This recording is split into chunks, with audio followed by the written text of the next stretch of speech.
Bonjour à tous, dans cette vidéo nous allons traiter le sujet 0 de bac de maths session 2024 exercice 0. Donc on va faire l'exercice 2 ici, la première partie. On donne ici une fonction f1 de x et puis on donne l'intégrale aussi in qui définit cette matrice. Cette fonction est définie sur l'intervalle 0,1 et donc petit 1, exercice 1, petit a, on demande de vérifier que f', f1 est une primitive de f1. Donc, ce que vous avez constaté ici, les majuscules sont définies pour les primitives et les petits f, les minuscules, c'est pour les fonctions. Donc, on demande de vérifier que f1 est une primitive de 1. Montrer que, vérifier que f1 est primitive de f1, cela revient à dériver cette fonction qui est ici. Donc, nous voyons ici que la fonction, ici, on a a petit a, f1 de x égale à x moins 1 exponentielle de x. Donc, pour dériver, il faut d'abord vérifier que si la fonction est dérivable. On voit ici que la fonction x moins 1, c'est une fonction polynôme, donc elle est dérivable c'est R. La fonction exponentielle aussi, elle est dérivable c'est R, par produit de fonctions dérivables. Donc f est dérivable c'est R. En l'occurrence, elle est dérivable sur notre intervalle 0,1. Donc on peut dériver ici la fonction. Donc ici c'est la dérivée de produit. Donc ici, f de x, je peux l'écrire sous forme de u de x fois v de x. Bien sûr, avec u de x est égal à x moins 1 et v de x est égal à exponentielle de x. Donc, en dérivant ici u' de x, on voit que c'est égal à 1. Dérivé de x c'est 1, dérivé de moins 1 c'est 0, parce que la dérivée de la somme est égale à la somme des dérivés. Donc ici, la dérivée de v' de x, la fonction exponentielle, sa dérivée c'est elle-même. Donc, j'ai ça, et donc j'applique cette formule, dérivée de produit. F' c'est égal à quoi? C'est égal à u' fois v plus v' fois u. Et donc, je vais appliquer ici, donc je calcule f1 de x est égal à u'. U' c'est 1. 1 fois exponentielle de x. V', c'est exponentielle de x multiplié par plus x moins 1 multiplié par e de x. En faisant la distributivité, donc on a x plus x exponentielle de x moins e de x. Je simplifie ça et ça. Donc ça c'est x e de x. Et ça c'est quoi? C'est f1 de x. f1 de x, je dois remplacer ici par 1. 1. Non, je remplace ici par 1 et là c'est par 1. Donc ici, on voit bien que la dérivée de f1' de x est égale à f1 de x qui est ici égal à x exponentielle de x. Donc, on conclut que f' est bien la primitive de f1 de x, de f1 de, donc petit b. Maintenant, on nous demande de calculer IA. Calcul de IA.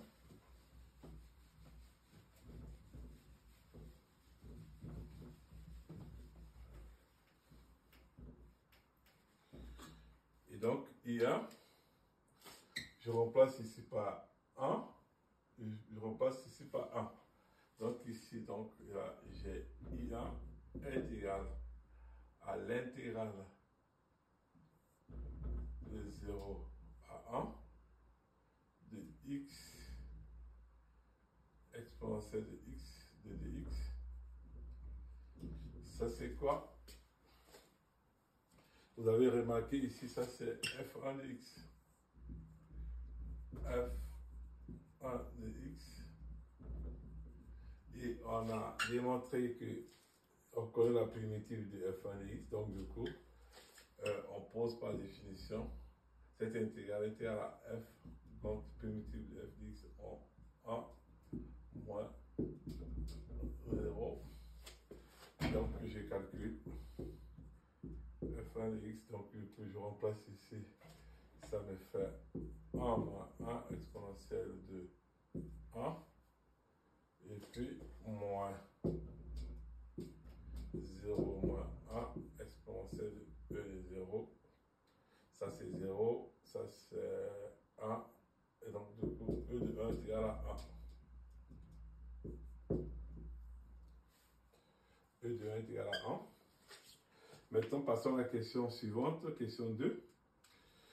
On nous demande de calculer par intégration par partie i n plus 1 est égal à e. On nous demande de montrer que cette intégrale est égale à ça. Donc du coup, allez, je vais effacer ça. Donc, ici.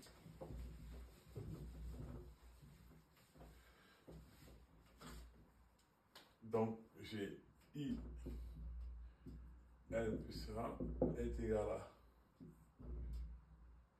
l'intégrale de 0 à 1 de x n plus 1. Je remplace ici n par n plus 1 exponentielle de x, 2 de x. Donc ici, vous voyez que pour calculer cette intégrale, c'est difficile. Avoir la primitive, c'est pas évident. Donc du coup, la raison pour laquelle dans l'énoncé, on vous demande d'utiliser l'intégration par partie. Et donc l'intégration par partie, je rappelle la propriété qu'on a vue en cours. Donc ici, si l'intégrale de u' fois v est égale à uv moins u multiplié par v'. Voilà. Et donc, du coup, cette propriété, ça se démontre très très facilement. Par exemple, pour démontrer ça, il fallait des mots. Je rappelle la démonstration. Si on a oublié, on peut toutefois trouver la formule. Donc, je calcule la dérivée du produit est égal à u' fois v plus v' fois u. Et donc, ça, u' fois v est égal à uv' moins v'. Et donc, quand on intègre ici, on intègre là, on retrouve cette formule très facilement. Donc, ici, on va calculer cette intégrale. Donc, cette intégrale, je vais utiliser l'intégration par partie. Pour cela, je dois poser. Il faut faire un bon choix. Donc, ici, on voit que c'est le produit de deux fonctions. Donc, du coup, moi, je vais faire un choix judicieux, de telle manière que la primitive, c'est facile à calculer. Donc, je pose u' de x est égal à e de x. Sa primitive, u de x est égal à e de x. Je pose v de x est égal à x puissance n plus 1. Et ici, v' de x est égal à n plus 1 exponentielle de xn. Donc, du coup, et donc je vais appliquer cette formule ici. Là. Donc, du coup, j'ai i indice par intégration par partie. n plus 1 est égal à uv. Donc uv c'est uv, donc ça me fait x puissance n plus 1 multiplié par e de x pris entre 0 et 1 moins, donc j'écris ça, toujours je fais comme ça, oui, et ici, ça et ça, voilà. Donc, je vous conseille de poser, c'est plus simple pour ne pas se tromper. Donc là, U et V plus, donc là, ça va faire. Ici, je peux faire sortir, ça c'est une constante. Donc, d'après la linéarité de l'intégrale, je mets ça dehors, ça fait N. Je peux faire sortir plus de 0 à 1. Et donc, du coup, ça va me rester ici, ça fois ça, ça va faire x puissance n e de x. Et donc, du coup, là, je peux calculer. Et donc, là, ça me fait 1 puissance n, et donc ça me fait e ici. Moins 0 puissance n, c'est 0 multiplié par e de 0, donc ça fait 1. Et donc, du coup, ici, qu'est-ce que vous avez constaté? Ça, c'est quoi ça? Là, c'est IN.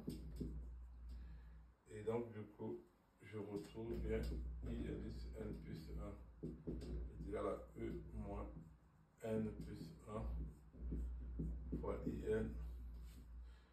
C'est ce qu'il fallait démontrer.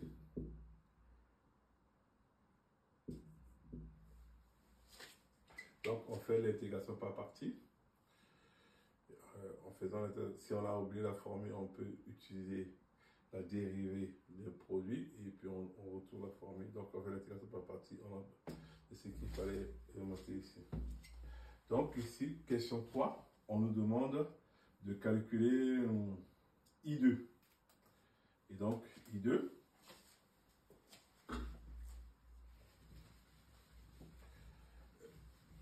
Donc, I2, ça veut dire que je remplace I ici par 2 et là par 2. Si on utilise cette formule, on va faire 2 fois l'intégration par partie pour pouvoir arriver au résultat. Mais par contre, on a déjà la formule. Ici. On a dit que I2 égale à ça. Donc, on va démontrer que I2 égale à cette formule. Donc, pour calculer I2, je remplace ici juste N par 2, par 1. On remplace N ici par 1, N ici par 1 et N ici par 1. Donc, je dis que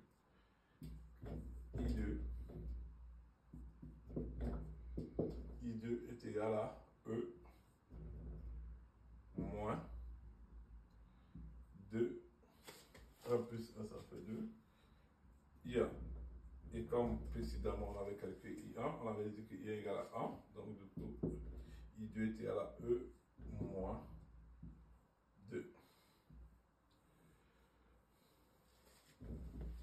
Et donc, pour finir, on a un petit programme ici, en maths. Programme en Python. Donc, on donne une définition mystère, N, ici. Et donc, on donne la valeur initiale de I égale à 1. On a donné une liste. Et ça, c'est for in the range. Ça nous donne une liste de valeurs. Donc, ici, A. Qu'est-ce que vous constatez ici en A? Donc, vous voyez A ici, c'est la même formule qu'ici. Et donc, elle append A et puis retourne L. Et donc, on voit qu'à l'aide de cette question précédente, expliquer ce que renvoie l'appel mystère 5. Donc ici, 5, 4. Cette fonction mystère nous rappelle une liste. On rappelle la liste des intégrales I1, I2, I3, I4 et I5. Donc cette partie, exercice 2, ça fait partie des intégrales primitives et puis un petit programme en Python. Et ça, c'est important. Ici, là, on a utilisé l'intégration par partie pour contourner la difficulté parce qu'on ne trouve pas facilement la primitive de cette fonction qui est là. Je vous remercie de votre attention en espérant que vous avez très bien compris. À très bientôt pour un autre tuto. Si vous avez aimé, n'hésitez pas de liker, de commenter et de partager.